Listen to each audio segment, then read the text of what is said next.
لم نشرح کے سینے والے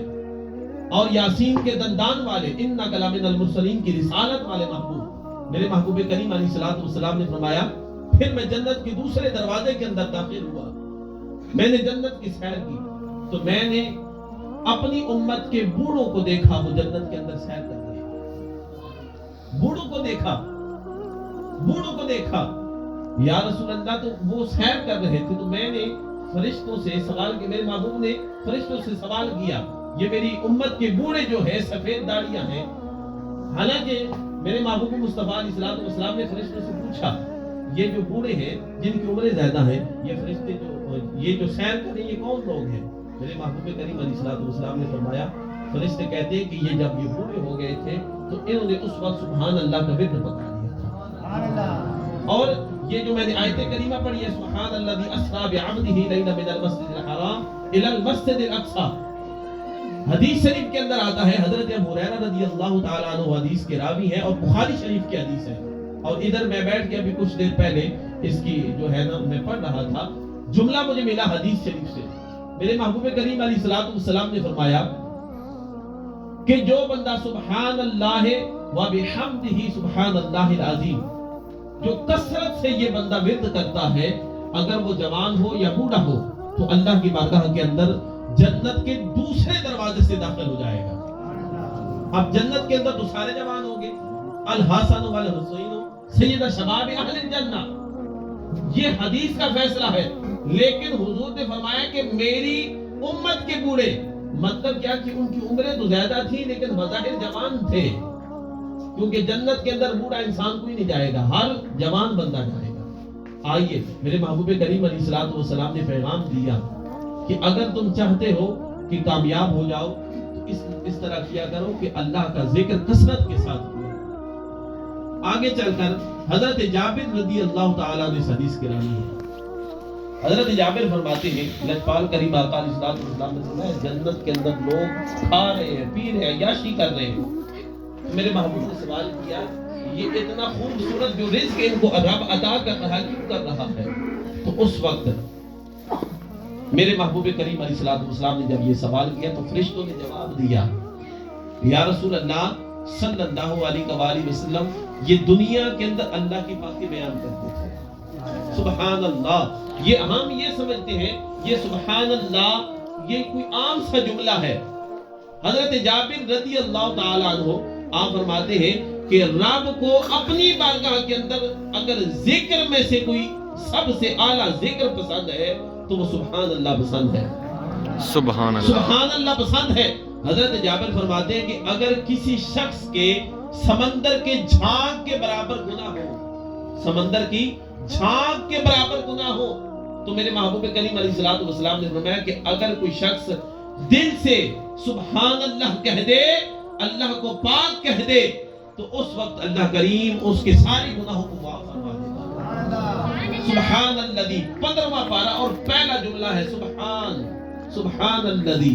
پاک ہے وہ ذات۔ اب یہ دیکھیں سفر معراج کا ذکر ہو رہا ہے، سفر معراج سے ہمیں بخششیں مل رہی ہیں، ہمارے گناہوں کی معافی مل رہی ہے۔ پتہ یہ چلا کہ محبوب مصطفیٰ اگر سفر معراج پر بھی گئے،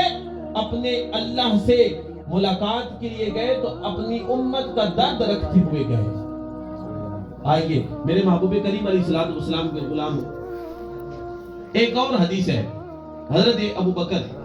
آپ اس کے روایت کرتے ہیں، راوی ہیں، آپ فرماتے ہیں کہ لجپال کریم آقا علیہ الصلوۃ والسلام کی بارگاہ سے مجھے یہ جملہ ملا کہ حضور علیہ الصلوۃ والسلام نے فرمایا کہ کوئی بندہ اگر سبحان اللہ و بحمدہ کا ذکر کرتا ہے تو اللہ کریم فرشتوں کی ڈیوٹی لگا دیتا ہے کہ اس کے نام اعمال کے اندر نیکیاں لکھنا شروع کر دو، نیکیاں لکھی جاتی ہیں۔ تو احباب وقات میرے محبوب مصطفیٰ اللہ کی بارگاہ میں پہنچے، جب واپس پلٹنے لگے تو رب نے فرمایا کہ محبوب کوئی تحفہ نہ دوں تجھے؟ اس وقت لجپال کریم آقا علیہ الصلوۃ والسلام نے فرمایا یا اللہ مجھے تحفہ دے میری امت کے لیے۔ تحفہ قبول کیا۔ تحفہ کیا تھا؟ وَأَقِيمُوا الصَّلَاةَ، نماز تھی جو ہم نماز قائم نہیں کر رہے۔ نماز قائم کرنے سے مراد کیا ہے کہ بندہ نماز کو نہ چھوڑے اور نماز بندے کو نہ چھوڑے۔ وَأَقِيمُوا الصَّلَاةَ، نماز مل گئی کتنی 50 واپس پلٹے جب پیچھے آتے ہیں حضرت موسیٰ علیہ السلام سے ملاقات ہوتی ہے یہ وہ اللہ کے نبی ہیں جو کوہ طور کی وادی میں جایا کرتے تھے قرآن گواہ ہے انک بالوادی المقدس طویٰ جب حضرت موسیٰ علیہ السلام کوہ طور کی وادی میں جاتے تو اللہ رب العزت حکم فرما دیتا کہ اے موسیٰ اپنے نالین اتار یہ مقدس وادی ہے اپنے نالین اتار یہ مقدس وادی ہے جب میرے محبوب مصطفیٰ علیہ السلام عرش معلیٰ پر پہنچے دل کے اندر یہ خیال آیا کوہ طور کی وادی میں جب موسیٰ علیہ السلام جاتے تو نالین اتارتے تھے حکم آ جاتا تھا لیکن میں بھی اتار دوں جب میرے محبوب مصطفیٰ علیہ السلام نے ارادہ کیا تو عرش جھومنے لگا اس وقت ندا آتی ہے اے میرے محبوب مصطفیٰ اپنے نالین نہ اتار آج عرش معلیٰ تیرے نالین کی بوسے لینا چاہتا ہے جب محبوب مصطفیٰ علیہ السلام نے معراج سے وہ تحفہ لیا نماز ملاقات ہوئی حضرت موسیٰ علیہ السلام سے اب اس کے اندر دو راز کی باتیں ہیں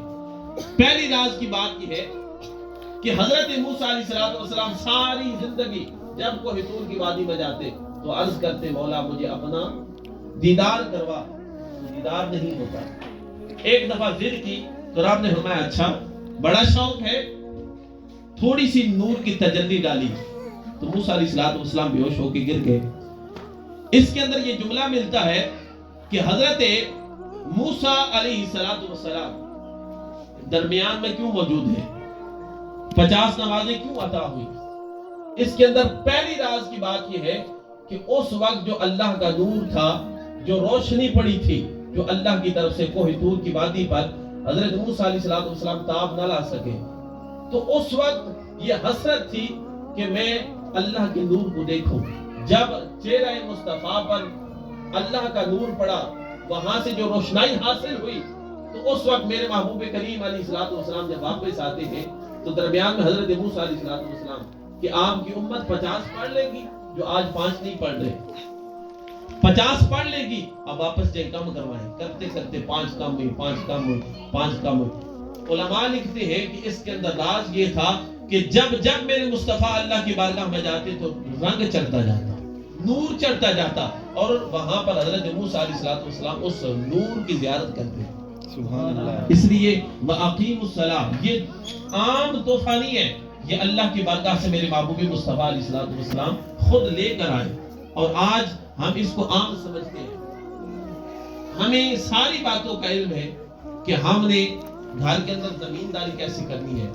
ہم نے گھر کے اندر اگر ہمارے پاس زمین ہے تو ہم نے ٹریکٹر سے اس کو کیسے سنوارنا ہے اگر نہیں علم تو ہمیں دین کا علم نہیں ہمیں کوشش کرنی چاہیے کہ ہمارے گھر کے اندر اگر اولاد پیدا ہو جائے تو ہم اس کو قرآن کی تعلیم دیں یار اتنی ضرور دیں کہ کم از کم ناظرہ تو پڑھ لے ناظرہ پڑھ لے پھر ترجمہ پڑھ لے اگر ترجمہ پڑھ لے تو ساتھ اگر اللہ نے آپ کو توفیق دیے تو آگے اس کو کسی اچھے مدرسے میں بھیجیں تو تاکہ آپ کے گھر کے اندر دین کا کچھ حصہ آ جائے بدقسمتی سے ہم یہ سمجھتے ہیں کہ ہم نے بنگلہ کوٹھی گاڑی ہم نے خرید لی بنا لیا یہ معاملات ہو گئے کاروبار میں سیٹل ہو گئے تو ہمارا بچہ کامیاب ہو گیا بچہ ہمارا کامیاب ہو گیا بچہ وہی کامیاب ہوتا ہے جو اللہ کی بارگاہ کے اندر اعمال سے کامیاب ہو اعمال ہمارے کتنے کم ہیں ہمارے سمیت ہمارے بزرگوں سمیت ہم نماز کی پابندی نہیں کر سکتے ہم قرآن کی تلاوت کثرت سے نہیں کر سکتے آئیے ایک اور حدیث پاک یہاں پر آپس کے معاملات کے حوالے سے کہ آج ہم نے گھر کے اندر محفل سجا لی اور لجپال کریم آقا علیہ السلام کی بارگاہ سے جو ہمیں درس ملا ہم نے وہ قبول بھی کیا یا نہیں کیا محفل سجا لینے سے کیا بندہ حق ادا کر دیتا ہے نہیں بلکہ آئیے حضرت انس بن مالک رضی اللہ تعالیٰ عنہ اس حدیث کے راوی ہیں اور آپ فرماتے ہیں کہ ایک دفعہ ایک صحابی رسول صلی اللہ علیہ وآلہ وسلم کی بارگاہ میں حاضر ہوا سادہ طبیعت بالکل اس نے کیا کیا اپنے جوتے اتارے اور بغل میں لے لیے اور چلتا ہوا بارگاہ رسالت میں آ گیا بیٹھ گیا دوزانو ہو کے اور کوئی مسئلہ پوچھا پھر چلا گیا میرے محبوب کریم علیہ السلام نے فرمایا اگر کسی نے جنتی شخص کی زیارت کرنی ہے تو اس کو دیکھو ایک دن بھی 2 دن بھی 3 دن بھی